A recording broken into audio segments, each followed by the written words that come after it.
the human being and the senses. During recent years here in Berlin, and wherever the Theosophical Society has been established, we have heard much about the whole range of theosophy, insights drawn, so to speak, from the highest regions of clairvoyant research. This has made it inevitable, even essential, that something be done to provide a basis for our spiritual movement that is both serious and deserving of respect. This general meeting, which brings our dear members together to celebrate 7 years of the German section's existence,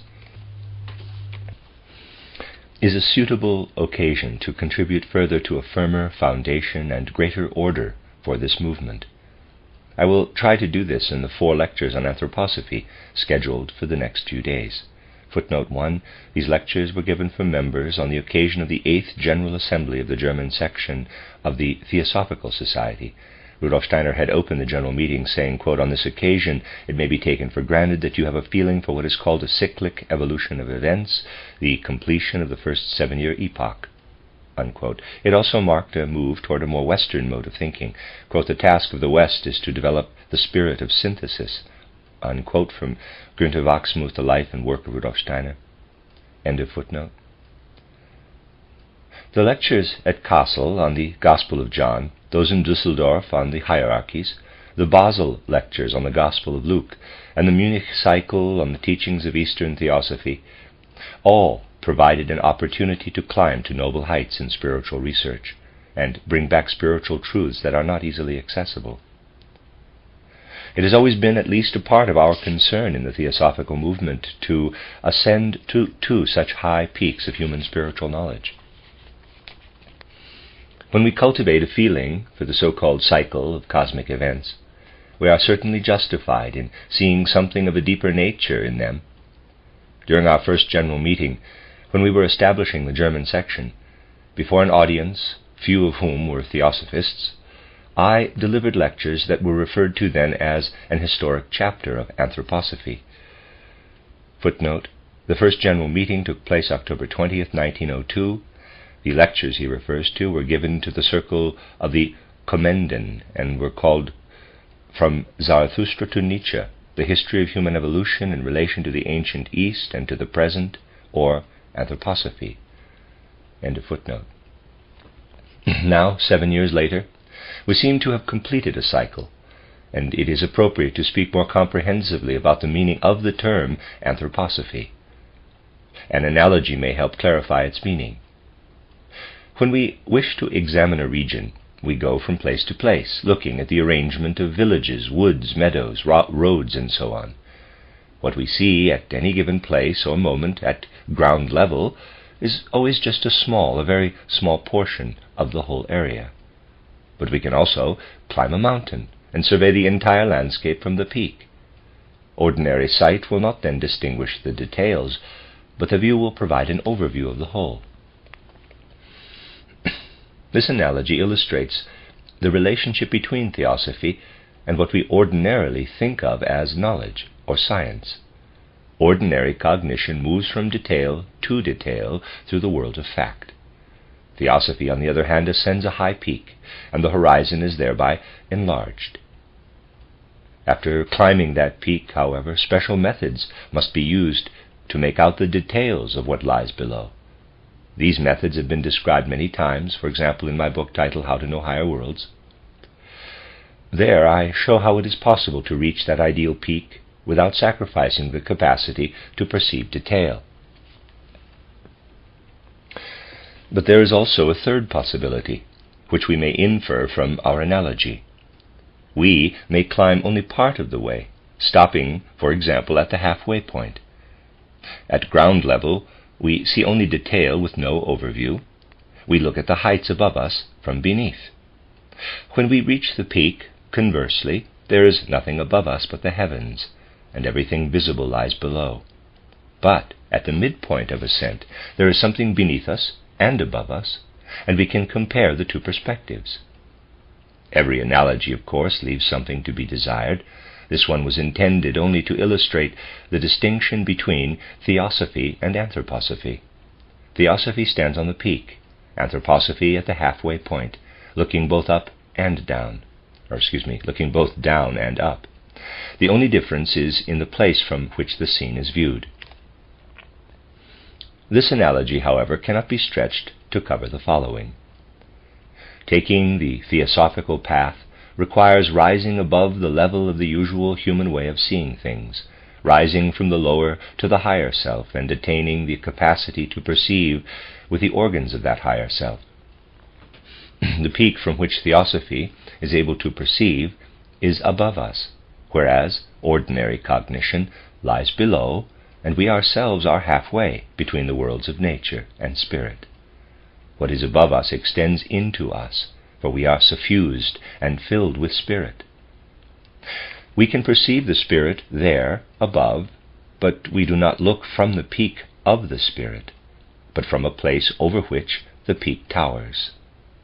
We also see beneath us what is merely nature, for it projects into us from below. Theosophy is vulnerable to the danger of overflying the human level, when those methods described, for example, in How to Know Higher Worlds, are not practiced, in which case it becomes impossible for us to gain sufficient knowledge. The danger with theosophy is that it cannot perceive the reality at its feet. Obviously, this does not mean that such a possibility must be lost if the appropriate methods are used for developing the organs of perception for the higher self. In other words, theosophy is what we investigate when the divine within us speaks. Essentially, the correct meaning of theosophy is the allowing of the God within us to speak.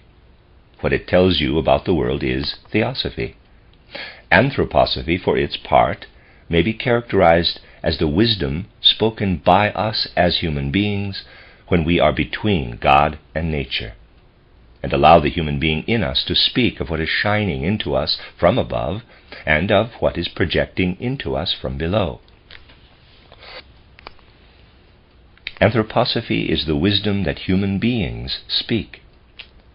This wisdom can serve as an important key to and support in the whole realm of theosophy.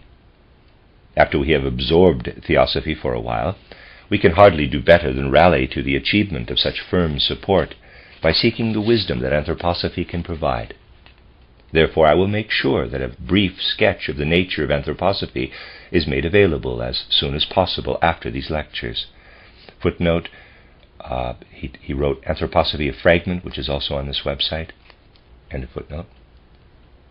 There is a broad range of historical documentation for what I am saying. There is no need to look very far for it. There is, for example, a science generally known as anthropology, about which you can find out through all sorts of popular literature. As ordinarily practiced today, anthropology includes not only the human being, but also, when properly understood, everything related to the human being, everything that people can experience in nature and what is necessary for understanding the human being. The starting point of this science of anthropology is an observation of earthly things. It is completely down on earth and moves from detail to detail. It observes what is human through the senses with the help of the microscope. Anthropology, which is widely regarded these days as the only valid science of the human being, takes its standpoint at a level below truly human capacities. In its investigations, it does not use all the human capacities for research.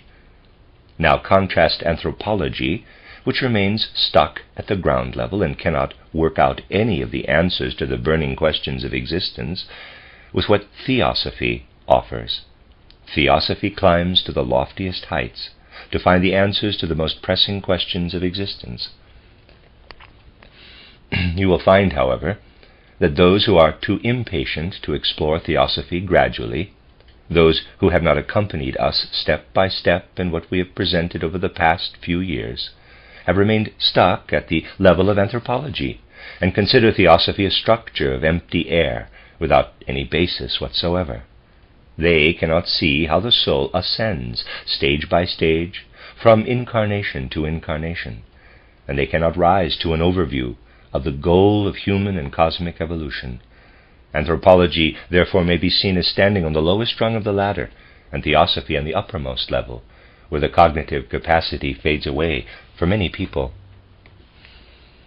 An historical example of what becomes of theosophy when it tries to climb to the peak, but cannot apply the methods described in How to Know Higher Worlds, is that of the German theosophist Solger, who lived from 1780 to 1819.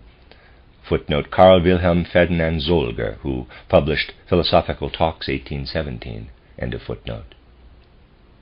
From a theoretical standpoint, his views are thoroughly theosophical. But what are the methods Solger uses to reach the greatest heights? He uses the concepts of philosophy, drained and desiccated products of human thinking. He is like a climber who ascends a peak to look at the view, but forgets to take his binoculars along. Thus he cannot see the details of the scene below. The binoculars in this case are of a spiritual nature, that is, imagination, inspiration, and intuition. Footnote, Rudolf Steiner uses the terms imagination, inspiration, and intuition in an extraordinary sense, as will be seen, and they are therefore italicized throughout the text. What we ordinarily call imagination, for example, could be referred to instead as mental picturing or fantasy. His use of the terms refers to stages of spiritual development as described in the third lecture of Pneumatosophy in this volume. See also Rudolf Steiner, titled The Stages of Higher Knowledge. End of footnote. Solger tries to climb the peak, inadequately equipped in his methods. Over the centuries, it has been felt for a long time that human capacities were growing more and more inadequate for ascending to the peak. People felt and acknowledged this throughout the Middle Ages. It has been felt recently as well, even though that fact is not readily acknowledged. There had been a feeling for a long time that at one time human capacities were enough to reach the peak, and that accounts of what was perceived there could be offered, as an older theosophy had actually done. Yes, indeed, at one time there was such a theosophy. The time came, however, when the revelations, once attainable on the peak, had to end. Such revelations were to be protected from being received through ordinary cognition. Thus an earlier theosophy became theology, which regarded revelation as finished. Theology, therefore, stands next to anthropology, which simply goes from peak to peak. Theology, therefore, stands next to anthropology, which simply goes from detail to detail with ordinary cognition. Theology wants to climb to the peak and learn from what may be seen at such heights, but it too again relies only on what can be learned through ordinary human means. In this case, historical tradition, what was once revealed, and not what ought to be revealed again and again to the human soul working upward. Anthropology and theology faced each other all through the Middle Ages, without one rejecting the other. It is still this way, but with a difference. Contemporary anthropology generally snubs theology by denying it any scientific basis. Yet when, instead of stopping at details, you climb to the midway point I described, you see that the relationship between anthroposophy and theosophy compares to that of anthropology and theology during the Middle Ages. In modern intellectual life, attempts were also made to substantiate anthroposophy, but again with completely inadequate methodology, namely with abstract, dried-up philosophical concepts. To comprehend the nature of the problem requires an understanding of what philosophy is, which is possible only for theosophers, not philosophers. What is philosophy? To answer this question, we have to trace the historical development of philosophy. For example, in ancient times there were mystery schools where the higher spiritual life was nurtured. Pupils there could be guided to spiritual vision through the development of their capacities. Ephesus, where the mysteries of Diana were explored, was such a place where pupils looked into the spiritual worlds. Whatever was learned and could be publicly disclosed was communicated accordingly. Those who took in such communications regarded them as perceived in the mysteries and offered as a gift. Among such listeners were those who were aware that they had been told deep secrets learned in the mysteries. The great sage Heraclitus was such an individual, who came to know secrets of the mystery of Ephesus, especially facts ascertained through clairvoyance. Footnote: Heraclitus, from 540 approximately to 480 BC, Greek philosopher who taught that all of reality is in a constant state of dynamic equilibrium, that opposites always have an underlying connection, and that all is manifestation of the Logos. Plato later interpreted his teachings as a doctrine of constant flow or flux. Only fragments of Heraclitus' sayings remain. Rudolf Steiner discusses Heraclitus in Christianity as Mystical Fact and Riddles of Philosophy. End of footnote. What was communicated to him in this way, and what he owed to his own partial initiation, he proclaimed in a form suited to ordinary understanding. Therefore anyone who reads the teachings of Heraclitus, the obscure, sees a deeper element underlying them, so that the direct experience of higher worlds can still be seen shining through. Heraclitus's followers could no longer understand that his communications derived from immediate experience of higher worlds, so they became involved in intellectual speculation. They believed in their merely philosophical mentality that they were uncovering errors in Heraclitus, and busied themselves tinkering around trying to correct them. Concepts continued to be fabricated and passed from generation to generation. The remnants of philosophy that have come down to us are nothing more than an inheritance of ancient teachings, with all the life sucked out of them and squeezed dry, to the point where skeletons of concepts are all that have survived. Philosophers themselves are not aware of the concept's source. Philosophies are mere abstractions, inheritances from an ancient wisdom, now reduced to empty concepts. Philosophers are unable to conceive anything for themselves. For that they would have to make an expedition into higher worlds.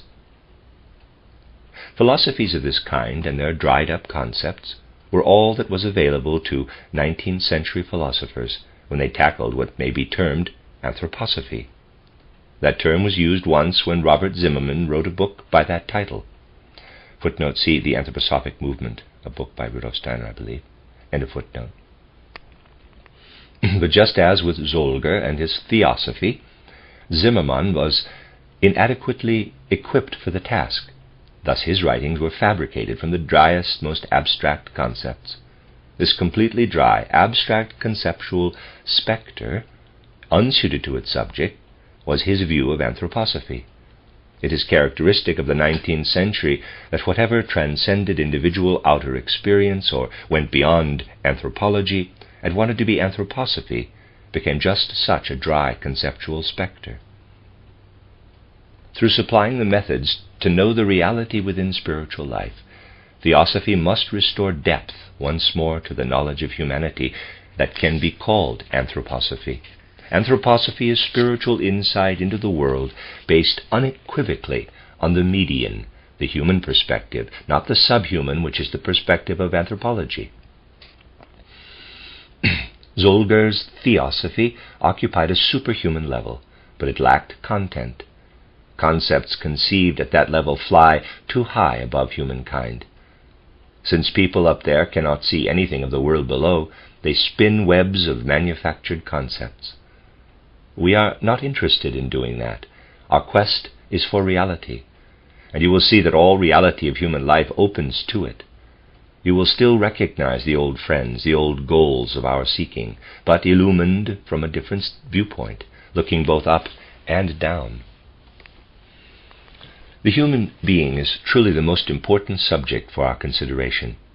When we examine the physical body, if we reflect on what we have learned through theosophy and examine it more closely, we become aware of how complicated it really is.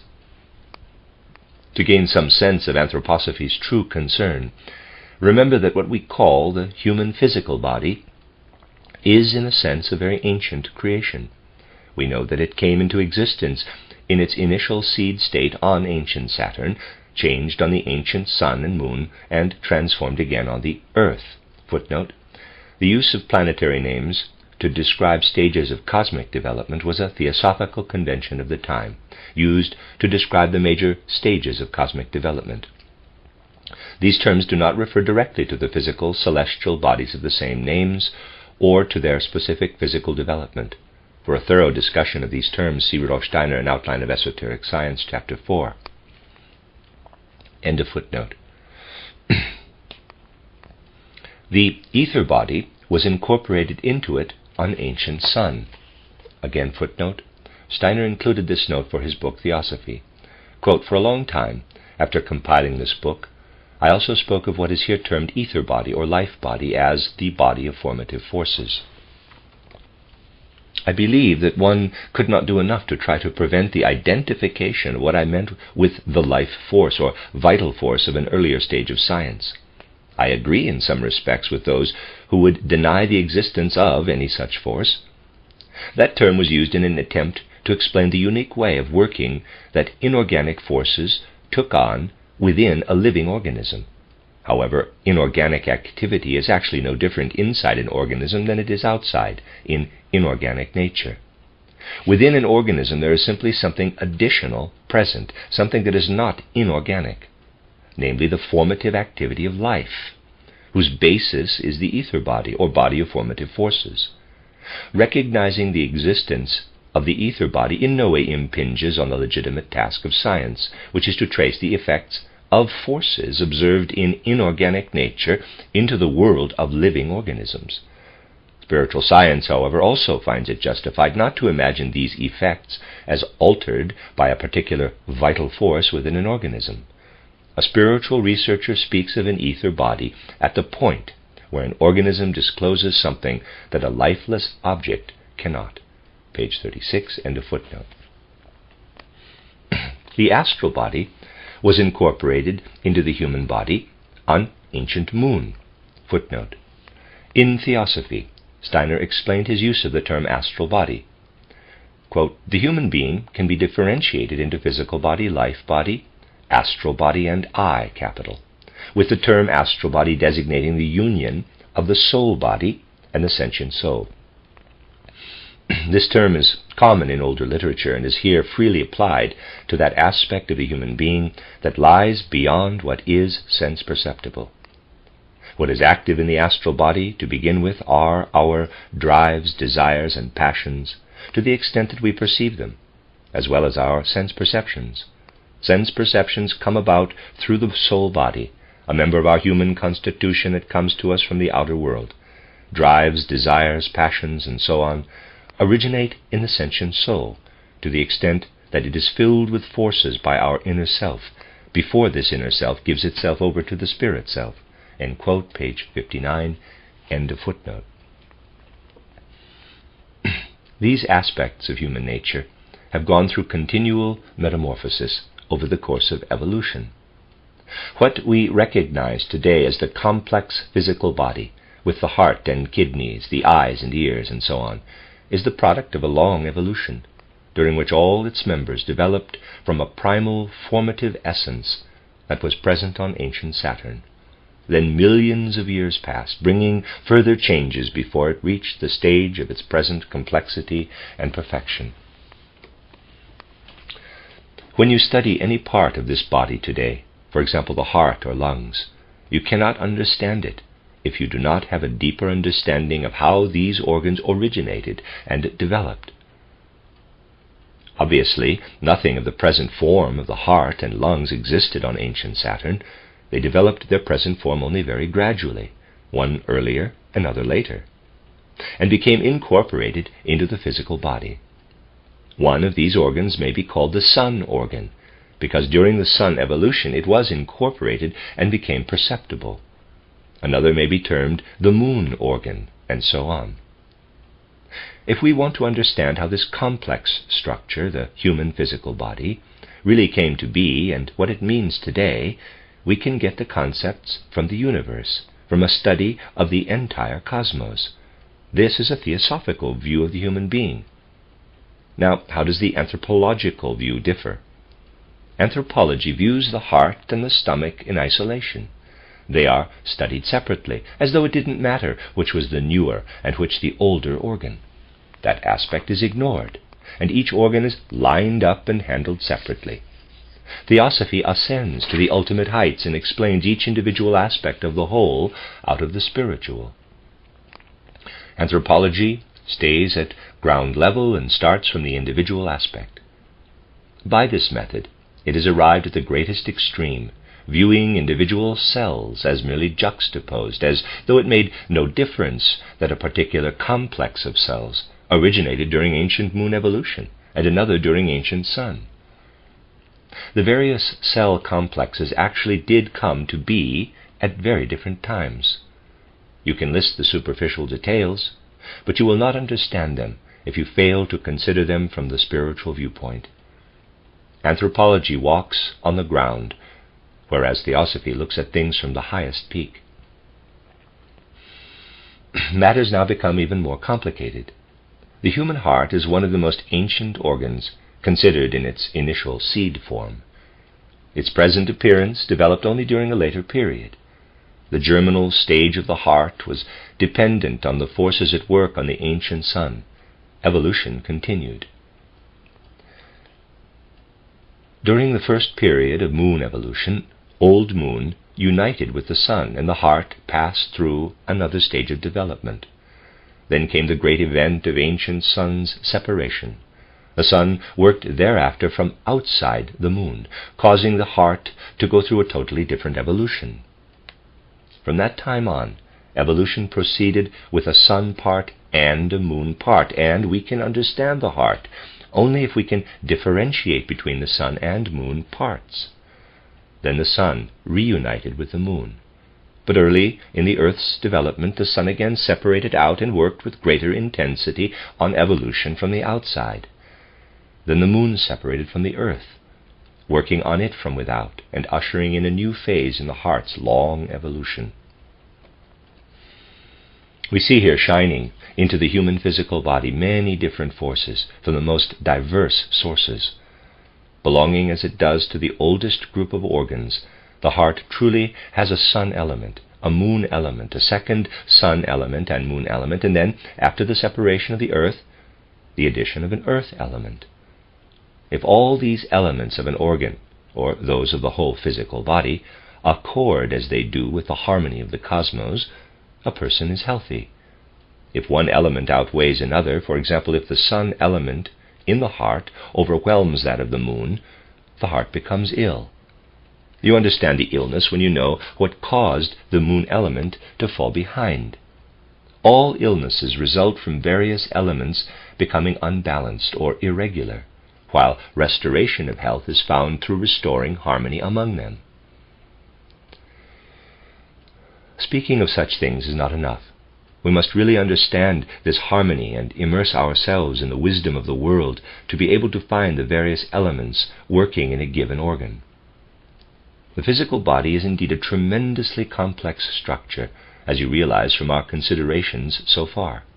You can sense what real occult physiology and anatomy are, since they must consider all these factors and comprehend the human being from the entire cosmos. They speak of sun and moon elements in the heart, larynx, brain, and so on. Because all these elements actually work in human beings as they exist before us today, human beings are, so to speak, solidified, crystallized products of all the processes throughout Saturn, Sun, Moon, and Earth phases of evolution. In the human being there stands before us something in which all of these elements are solidified. Anthroposophy, for its part, begins when we do not look out into the universe, but look into human beings themselves as they are today and seek to understand the various human organs, the physical, etheric, and astral bodies, the sentient, intellectual, and consciousness souls. But in anthroposophy, we also have to begin at the bottom to ascend to the heights. For human beings, the sense-perceptible physical world is the bottom level, made up of everything our senses and sense-oriented intellects perceive. Theosophy begins from the whole cosmos and examines the cosmic connections with sense-perceptible physical phenomena, with outer manifestations, That is the theosophical approach. Anthroposophy must begin with the human being in studying the physical world. It must study what is of sense-physical nature in the human being. It must begin by studying the human being as a sense being. That is the first step. Then we will have to go on to consider the human etheric body, and then the astral body, and the I, that which is to be found in the human being itself. What must be of special interest to us in considering the sense world? The human being. The senses are the first aspect, since they are the means we use to know the physical world. Starting from the physical plane, anthroposophy must begin by speaking about the human senses, since it is through them that we know anything at all about that plane. And we will see how vital it is for a true understanding of the human being to begin by studying the senses.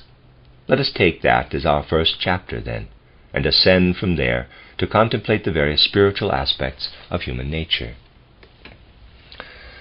When anthroposophists study the human senses, they find themselves trespassing on anthropological ground. Anthroposophy must always start with sense reality, but must be clear that the spirit works down into it from above. Anthropology limits itself to what can be investigated below and confuses everything. Anthropology views the human senses in a way that misconstrues matters and eliminates what is, because it lacks a guiding thread for discovering the corresponding truths properly. Let me read that sentence again. Anthropology views the human senses in a way that misconstrues matters and eliminates what is, because it lacks a guiding thread for discovering the corresponding truths properly. If no thread exists to act as a guide through factual labyrinths, it is impossible to find the way out. Spiritual research must spin the thread that the legendary Theseus used to guide himself out of the labyrinth of the Minotaur. Ordinary anthropology gets caught there and becomes the Minotaur's victim. We shall see that anthroposophy says something different from the usual outer view. It is interesting to see, however, that contemporary science is forced by the external facts themselves to become more thorough and serious in its observation than it used to be. It is most trivial when speaking of the five senses, touch, smell, taste, sight, and hearing. We shall see that this list of the five senses leads to total confusion. Modern science has, to be sure, recently added 3 further senses, though it doesn't really know what to do with them. Today we will lay the very first foundations of an anthroposophic science of the senses. We will list the senses that are really meaningful in light of the guiding thread discussed earlier. The first human sense for consideration is the one spiritual science might term the life sense. It is a real sense that may be spoken of just as we speak of the sense of sight. What is it? It is something we are unaware of when everything is as it should be, and we sense it only when things within us are not in order. We feel faintness, for example, and perceive this state as an inner experience, just as we perceive a color. What comes to awareness as thirst or hunger, or as a burst of energy, is perceived inwardly, just as a sound or color is. We usually notice such states only when things get out of balance. The first human self-perception is transmitted by the life sense, whereby the human being as a whole becomes aware of his or her bodily nature. The life sense is the first true sense, and it must be taken into account, just as the senses of sight, smell, and hearing are. We cannot understand the senses if we do not recognize that it is possible to sense ourselves inwardly as a whole, to be inwardly aware of ourselves as a self-enclosed, living, bodily totality. We may become aware of the second sense, which is very different in nature from the life sense, when we move a limb. We would not be human if we could not perceive our own movements. A machine cannot perceive its own motion. This is possible only for a living being, equipped with an actual sense to perceive it. The sense we possess for our own movement, from mere blinking to using our legs, is a real second sense, the self-movement sense. We become aware of a third sense when we consider that human beings distinguish between up and down. It is very dangerous to lose this faculty, because then we cannot stand, but instead topple over. One of our organs, the ear's 3 semicircular canals, is involved in this sense. If it is injured, we lose the ability to orient ourselves. Animals also possess this sense. In them it is based on certain organs of balance known as otoliths, tiny pebble-like structures that must be exactly placed, otherwise the animal is likely to stagger. This is the sense of balance, or the static sense. We use the senses described thus far to perceive ourselves, to feel something within. We now move outside the human being, to where we begin to interact with the outer world. The first interaction we have with the world consists of taking in external substances and perceiving these substances, a process made possible only when those substances become united with the body. Only substances in a gaseous condition actually belong in this category. Organs of the smell sense absorb them. That is our first interaction with the outer world. Things that do not emit gaseous substances cannot be smelled. Roses must emit gaseous matter for us to smell them. The fourth sense, then, is the sense of smell. The fifth sense arises not simply when we perceive the material substance, but when we take the first step into it and form a deeper relationship with matter. In this case, the matter must affect us in some way, such as when a watery substance comes into contact with our organs of taste. We do not have a direct perception of the material until the saliva has dissolved it. Here only an interrelationship between the tongue and the substance may be perceived. Things tell us not only what they are as substances, but also how they can affect us. The relationship between the human being and nature thus becomes more intimate. That is the sense of taste, the fifth sense. The sixth sense gives us even more intimate information about the nature of things perceived. We are told more than the taste sense tells us. Here, special conditions have been established so that something can plainly show us what it is. In the case of smell, our bodies take things just as they are. The sense of taste is more complex, allowing substances to reveal more of their inner nature. With the sixth sense, we can discern whether or not an object allows light to shine through. If and how something is colored reveals the particular way it allows light to pass through. An object that allows green light to shine through shows us that its inner nature is such that it can allow this to happen. Whereas the sense of smell reveals only the outermost surface of things, the sense of taste communicates something of the inner nature of a substance. The sense of sight, on the other hand, penetrates all the way to a thing's depths. Such is the sixth sense, the sense of sight. The eye, EYE, is a wonderful organ because it can penetrate more deeply into the nature of things than any of the other sense organs discussed so far. In vision we have something special.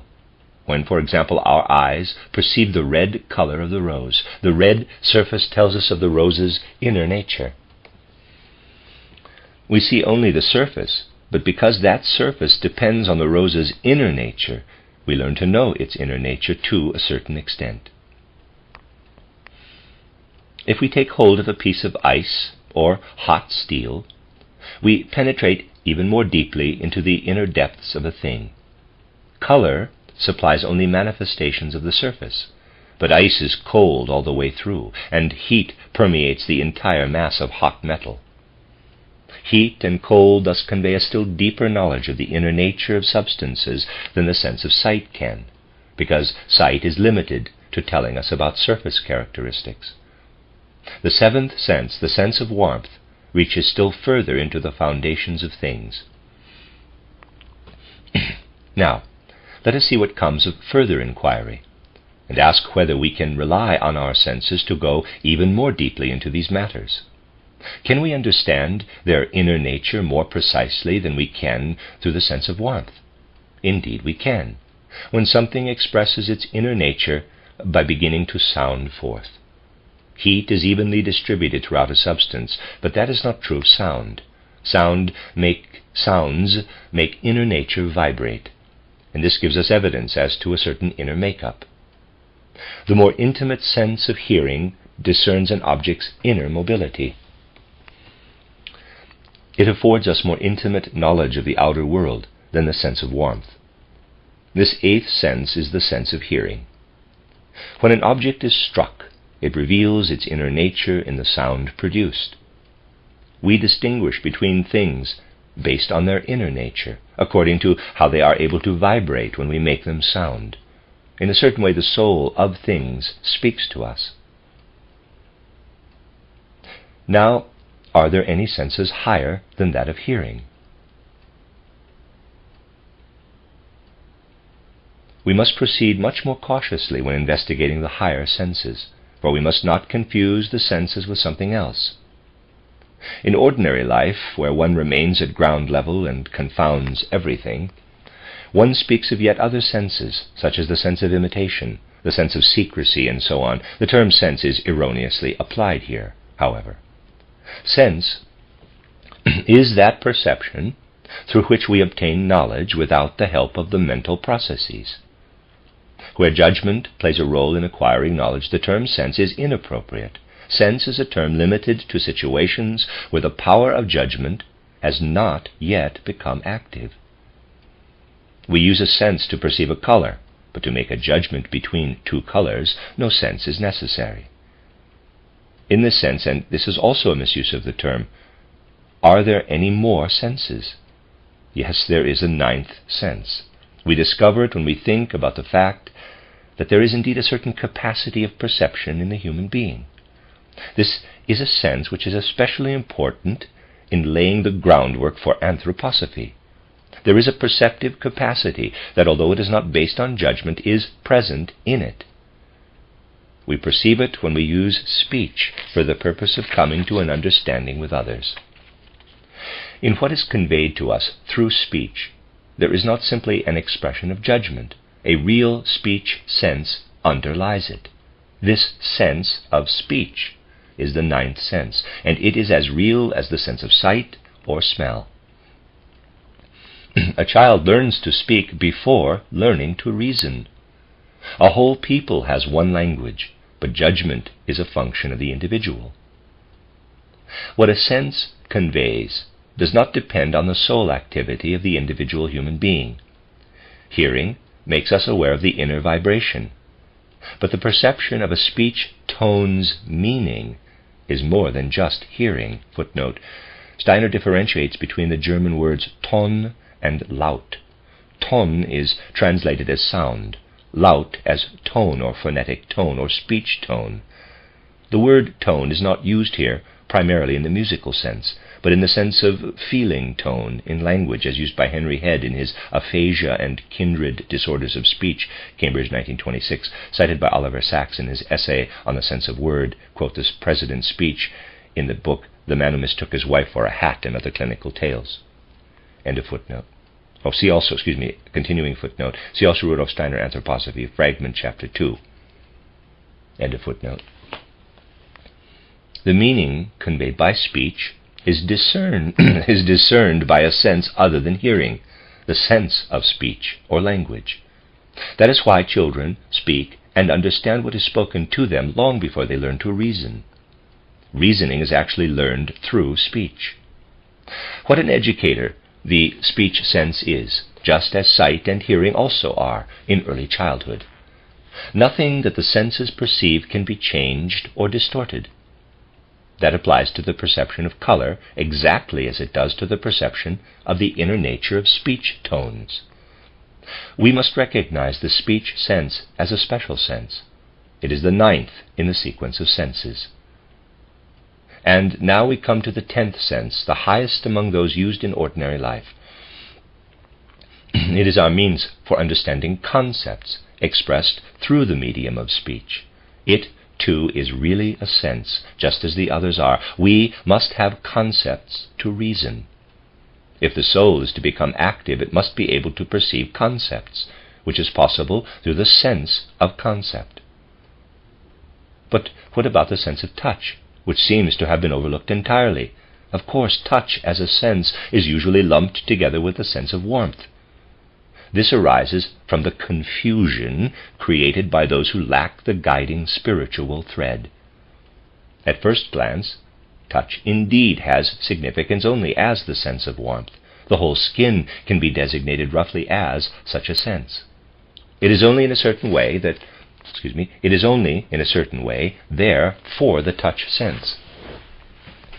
But proper observation sees that touching is not only something we do by placing our hands on an object to feel its surface. It also includes seeking something with our eyes. The senses of both smell and taste can be said to touch. We touch a thing when we sniff it with our sense of smell. All the senses from the fourth through the seventh, or sense of warmth, have the capacity of touch in common, and may be properly placed in the touch sense category. Only a crude approach, such as that taken by modern physiology, can ascribe to a single sense something that belongs to a whole series of them, in this case the senses of smell, taste, sight, and temperature. Footnote: Rudolf Steiner later recognized the sense of touch as separate from the sense of temperature. See Lecture 8, August 29, 1919, entitled The Foundations of Human Experience, also on this website. End of footnote. Hearing cannot be considered a sense of touch, and even less so the sense of speech or language, and less still the sense of concept. These senses may therefore be called senses of comprehension. Whereas in the sense of touch, we have a sense that stops at the surface of things, unable to penetrate into them, we do penetrate things with a sense of warmth, and continue to penetrate more and more deeply with each further sense. These higher senses allow us to understand and comprehend the inner nature of things, and may thus be called senses of comprehension. In this way, you can see that three senses have to be listed before arriving at the sense of smell. Three senses that inform us concerning our own human inner condition. They obtain their knowledge from our inner condition. The sense of smell then brings us to the boundary between the inner and outer worlds. And the higher senses allow us to penetrate more and more deeply into the outer world. Are there still lower and higher senses? Yes, those mentioned thus far represent just a partial list. Other senses exist both above and below those we have discussed. We could go on from the sense of comprehension to the first astral sense, and from there to consider the senses for gaining access to spiritual realms. If we were to do that, we would come to an 11th, 12th, and 13th sense. Merely mentioning these unfamiliar senses must be enough for now. More will be said about them tomorrow or the day after, when we will proceed from the physical to the spiritual level. They will lead us more deeply into the foundations of spiritual life, into which concepts cannot penetrate. Concepts cannot go beyond a certain point. A realm that requires higher senses for exploration lies beyond concepts. The sense of smell stops short of our inner nature. And just as we have three senses below the sense of smell, three senses are also found above the sense of concept. Senses that allow us to penetrate the outer aspect of the spiritual in the same way that the lower three senses delve into external aspects of the physical. We shall limit ourselves today to the physical plane, and this is the reason we are restricting ourselves to the senses for perceiving the physical. A grounding of this sort cannot be dispensed with. Failure to establish such a grounding has created grave confusion in the senses, including philosophy and epistemology. A generalized approach is adopted, asking what we can learn through the separate senses. The difference between the senses of sight and hearing cannot be distinguished. Light waves and sound waves are spoken of in a single breath, disregarding the fact that sight penetrates less deeply into the nature of things than does the sense of hearing, which tells us something about the soul nature of the outer world. Through the higher 11th, 12th, and 13th senses, we will penetrate into the spirit of things. Every sense has a different nature and different essential characteristics. We need, above all, to take this into account. We can, therefore, regard a large number of presentations today on the nature of vision and its relationship to the world around us, brought to us by physics, as views that never consider the nature of the senses at all. Countless erroneous conclusions are based on the misconception of the nature of the senses. This has to be emphasized, because popular texts in no way do justice to what has been said here. Indeed, popular books often state the exact opposite. In them you may read statements written by people who haven't the slightest notion of the inner nature of the senses. We must realize that the perspective science takes leave. We must realize that the perspective science takes leaves it no choice but to speak as it does, that it cannot escape making a mistake, since the course of development has been to largely forget what is correct. The true nature and being of the senses thus constitute the first chapter of anthroposophy.